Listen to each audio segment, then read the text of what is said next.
My name is Macy, and I'll be talking about Southern life for blacks in the 1960s.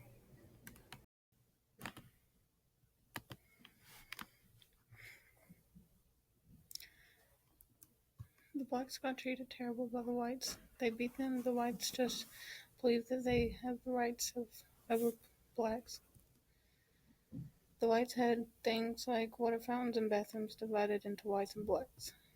Even at school, if they had a black in their class, they didn't want to associate with them because they thought that the blacks needed to know where they stand.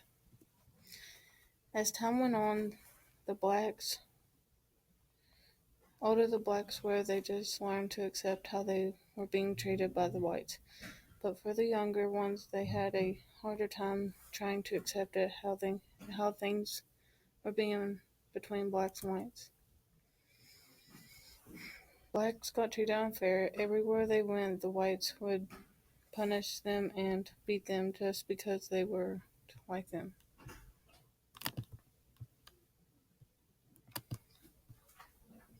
Really?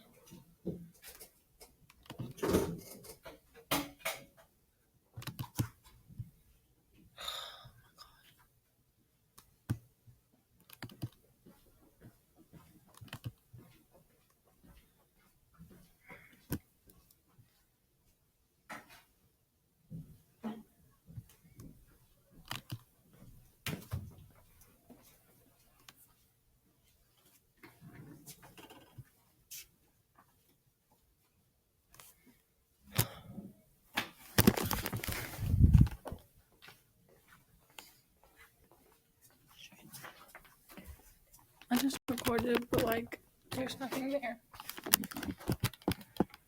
I just said all of it I was going to say. You have to push record again. You have to push what? Record. I did that. Yeah.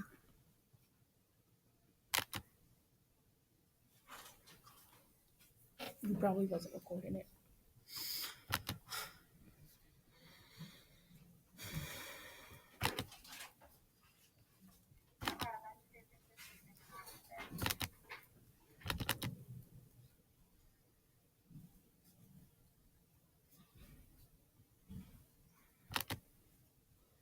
Oh my God.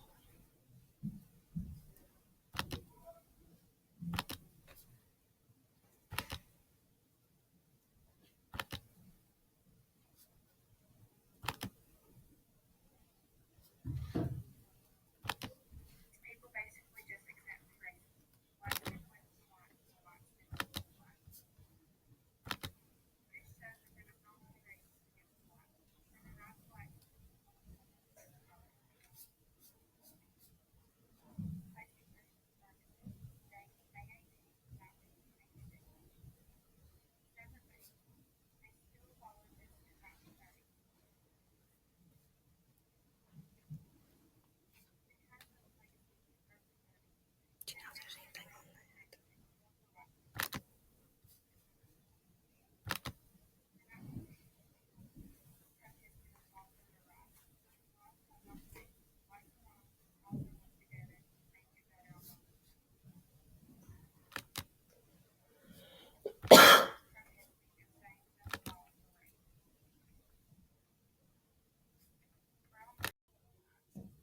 Jim Crow laws in the 1930s and the 1960s.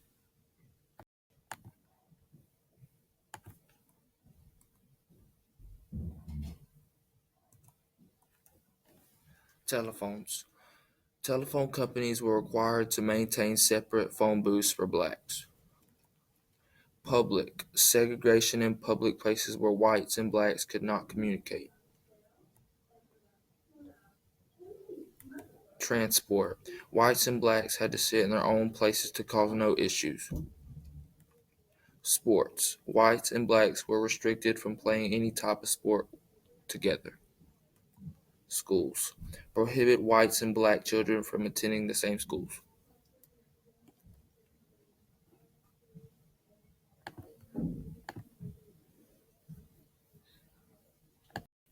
Hey, this is Rashida. Now we're going to talk about 1960s Southern life for blacks.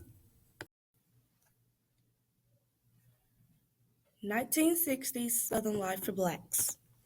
During the 1960s, the civil rights began. The civil rights began in the 1960s because people were asking questions. More Americans protested unfair treatment against blacks. It's showing how the white people wanted their school white and that they only had swimming pools for whites. There was a war battle between white and colored people. It shows that they were fighting. The whites were winning.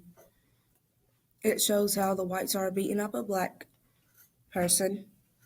Also, a white man is about to fight for a black man. It shows a black woman on the ground calls. A white man is holding a weapon towards her. It's showing how they have separate water fountains and swimming pools. Propaganda played a big part in changing people's minds.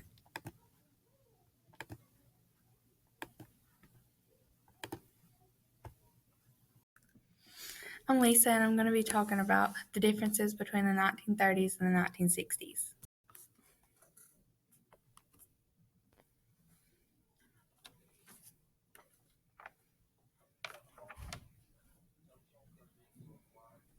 There are a bunch of differences between the 1930s versus the 1960s. 1930s, people basically just accepted racism. The blacks stayed away from the whites, and the whites stayed away from the blacks. This shows that they was not only racist against the blacks. They denied the blacks into the public pool because of their color. Plessy versus Ferguson. Date May 18, 1986.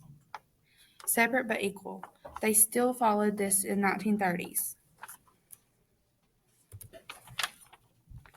Because of Plessy versus Ferguson, they made separate everything, one for whites and one for blacks. In the 1960s, people protested and fought for their rights, and laws have not changed. Blacks and whites also worked together to make it better on both of them. People started protesting and saying that the laws were racist. Brown versus Board of Education. Date May 17, 1954. Banned segregation. This is why people changed and started getting angry and protesting because they banned segregation and now allowed colored people in their schools. In the first picture, that shows that they let colored people in their schools. Second picture shows they made separate drinking fountains.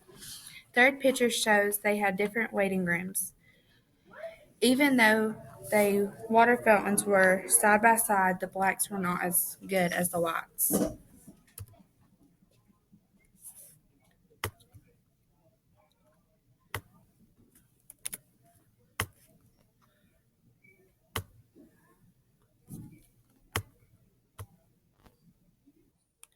Brown versus Board of Education, May 17, 1954. This is why people changed and started getting angry and protesting because they banned segregation, and now colored people are allowed in white schools.